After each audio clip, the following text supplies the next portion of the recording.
एक रात में 56 राजपूत परिवारों का निर्मम नरसंहार कर दिया। इन्हीं पेड़ की जड़ों पर रखकर कई मासूमों को, कई बच्चों को, कई महिलाओं को निर्मम तरीके से काट कर हत्या कर दी गई। ये वही घर है जिसको मारने के बाद नक्सलियों ने जलाकर राख कर दिया गया था, जिसमें कई दिनों तक अनाज की बोरियां भी चली थी। और आज उस हकीकत को जानने के लिए, आज उस तस्वीर को, दर्द को बिहार की जनता तक बताने के लिए प्रभात खबर की टीम मौजूद है।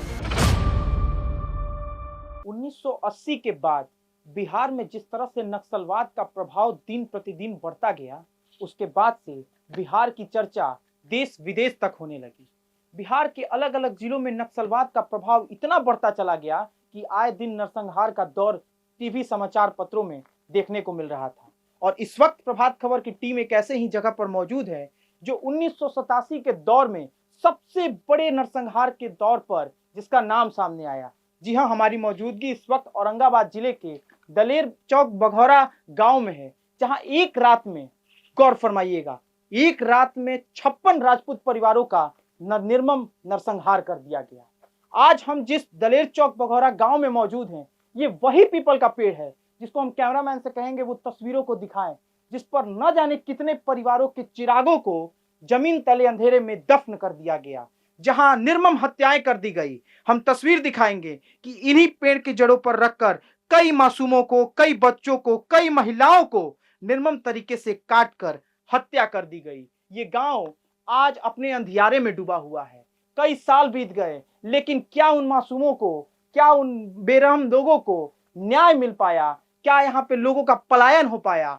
हर एक तस्वीर दिखाएंगे, क्योंकि ये तस्वीर देश तक जानी बहुत जरूरी है। एक समय में ये पूरा गांव, मैं कहूंगा ये तस्वीर भी दिखाऊं, ये पूरा गांव लोगों से गुलजार रहता था। यहाँ बस्तियां होती थी, लोग यहाँ हर्षोल्लास के साथ त्योहार मनाते थे।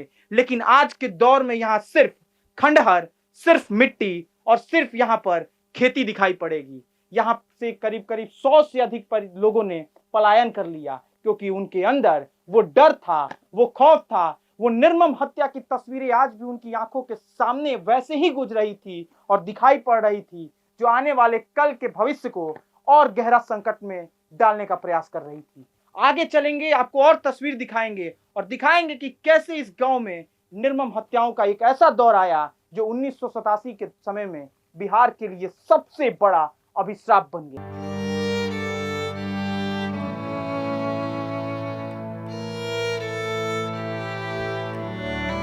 क्या हुआ था बाबा 87 में? ये पेड़ पर कहल गए रहे कि जी काटल भी रहे उन लोगों को। हाँ, ये पेड़ पर सही बात है। हाँ, ये तो यहाँ पर कट काटल में काटो। हाँ, सब बच्चा बुजुर्ग महिला सबके। हाँ, ये सूर्य पर कट काटी नाल। हाँ, हम सुन ले बात कैसी। हम तो ये ना हाली। अच्छा, ये सूर्य पर सब। अब डर ना लागेला ना, ये सूर्य पर सब गांधले अंतिम डिजाइन है, सबके काट के। हाँ, ये सब हम का बतना। तो आपको हम ले चलते हैं एक ऐसे घर के पास जो इस गांव में एकमात्र राजपूत का घर जो बचा था, जिसमें न जाने कितनी जिंदगियों को दफन कर दिया गया था। और सबसे एक मार्मिक तस्वीर आपको दिखाते हैं। ये घर के बाहर का कुआं है। कहा जाता है कि इसी कुएं में कई लोगों को मार के काट कर इसी कुएं में फेंक दिया गया था और फिर लाश को इन्हीं खेतों में जलाकर राख बना दिया गया था। एक ऐसी तस्वीर जिसने न जाने कितने लोगों के दिलों और दिमाग में खौफ का वो मंजर पैदा कर दिया, जो दशकों तक बिहार के और औरंगाबाद के उन तमाम गांवों में ये बात दिमाग में चलती रही होगी कि आखिर जिंदगी इतनी आसानी से मौत के सागर में क्यों समा गई। ये तस्वीर देख रहे होंगे, अंदर ले चलते हैं, आपको इस घर की तस्वीर दिखाते हैं, हकीकत दिखाते हैं। और एक शिलापट भी है जहां पर तमाम मृतकों का नाम भी इंगित किया गया है। और कहा जाता है कि ये वही घर है जिसको मारने के बाद नक्सलियों ने जलाकर राख कर दिया गया था, जिसमें कई दिनों तक अनाज की बोरियां भी जली थी। इसके साथ एक बच्चा, जी हाँ, एक मासूम उसी आग की लपटों के बीच में फंसकर जिंदा बचकर निकला था, जो बाद में गवाही भी देता है, लेकिन उसकी हत्या कर दी जाती है। उन तमाम तस्वीरों और उन तमाम बातों की भी चर्चा करेंगे। हमारे साथ दो वरिष्ठ यहाँ के स्थानीय पत्रकार भी हमारे साथ जुड़ेंगे। लेकिन सबसे पहले हम कैमरामैन से कहेंगे कि वो इस घर की तरफ आगे बढ़े और उस तस्वीरों को दिखाए। इस घर की चौखट पे आज भी वो मंजर दफन है, वो मंजर जिसके अंदर दहशत का वो सागर है जिसमें कई मासूम जिंदगियां दफन हो गई। ये शिलापट आप देख रहे होंगे स्मारक के तौर पर, ये तमाम वो नाम हैं जिनकी निर्मम तरीके से हत्या कर दी गई। सभी एक ही जाति विशेष के लोग हैं, आप नाम पढ़ रहे होंगे, देख रहे होंगे।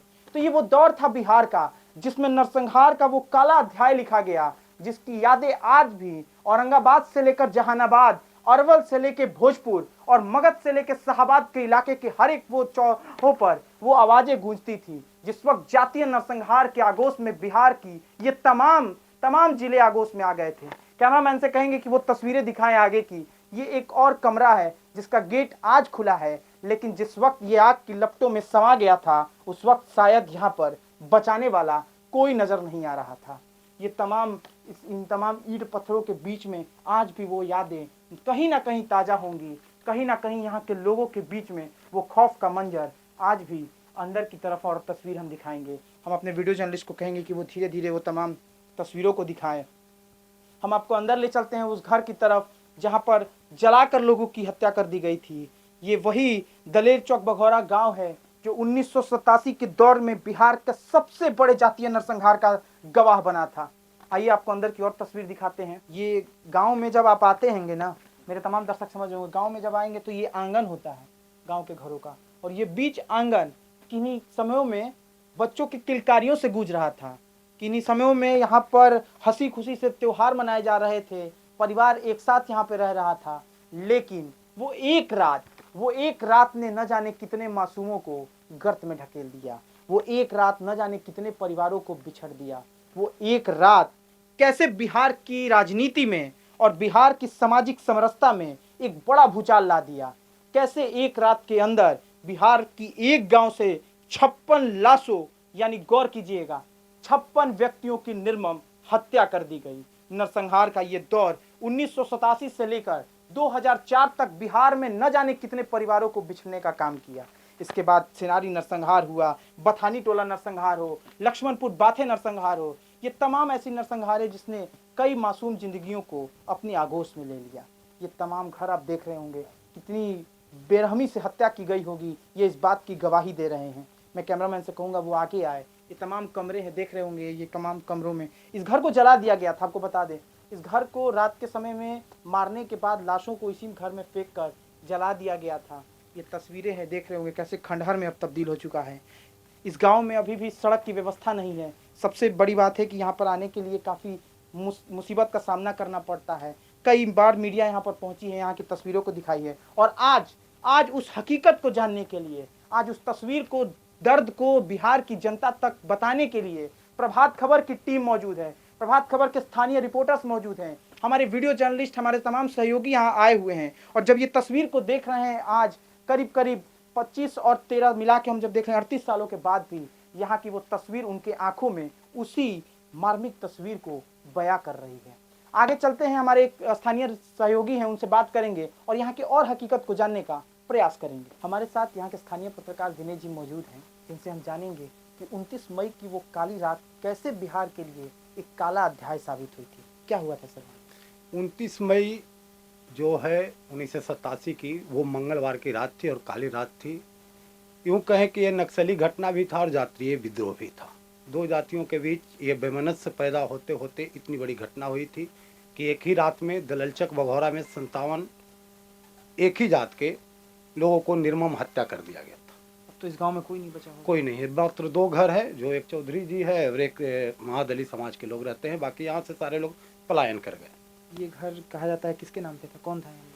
ये घर यहीं के थे, लेकिन इनके एक वारिस बचे हुए जो विनय सिंह है, और औरंगाबाद समरनालय में उनकी नौकरी है और पूरे परिवार औरंगाबाद में ही बस गए। डर से वो लोग सब पलायन कर गए हैं। डर से सारे पलायन कर गए हैं। अब खौफ का तो माहौल नहीं होगा तमाम बस्ती? अब यहाँ खौफ का कोई माहौल नहीं है। और जब यहाँ पर सीआरपीएफ कैंप और लगातार जो बिहार सरकार और भारत सरकार के द्वारा नक्सल के विरोध में जो अभियान चलाया गया, जिसके कारण यहाँ सारा सब अमन चैन से। कोई आया कि नहीं उस दौर में? कोई नेता वता यहाँ पहुँचे? यहाँ पर मुख्यमंत्री भी पहुँचे थे और तत्कालीन जो गृह मंत्री थे बूटा सिंह, वो भी पहुँचे थे यहाँ। बिंदेश्वरी दुबे शायद? हाँ, बिंदेश्वरी दुबे मुख्यमंत्री थे, यहाँ पर पहुँचे थे और बहुत सारी घोषणाएं की गई थी कि यहाँ पर सड़क बनेगी। साथ में यह भी घोषणा किया गया था कि यहाँ विद्यालय बनेगा, अस्पताल का निर्माण होगा और सारे लोगों को नौकरी दी जाएगी।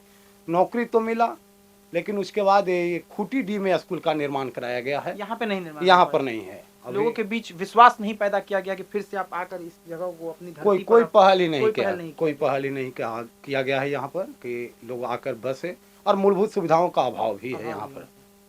तो ये थी दलेरचक बघौरा गांव की वो घटना के बारे में जानकारी जो हमारे स्थानीय पत्रकार विनय जी और संजीव जी ने साझा की, और हमारे वीडियो जर्नलिस्ट साहिल ने उन तमाम तस्वीरों को दिखाया। रंजन ने काफ़ी सहयोग किया, तमाम तस्वीरों को आपने देखा। यहाँ के उस घटना के बारे में एक एक बारीकी से हमने आपको रूबरू कराया, और इस घटना के बारे में न सिर्फ आज की पीढ़ी को बल्कि आने वाली पीढ़ी को भी जानना बहुत जरूरी है कि कैसे एक दौर में बिहार नक्सलवाद के उस गर्त में चला गया था, जब बिहार में जातीय नरसंहार इतना प्रभावी हो गया कि न जाने कितनी सैकड़ों हजारों जिंदगियों को अपने आगोश में समा ले गया। वीडियो जर्नलिस्ट साहिल के साथ आयुष राज द्विवेदी, औरंगाबाद, प्रभात खबर। प्रभातखबर.com, विश्वास वही, रफ्तार नहीं।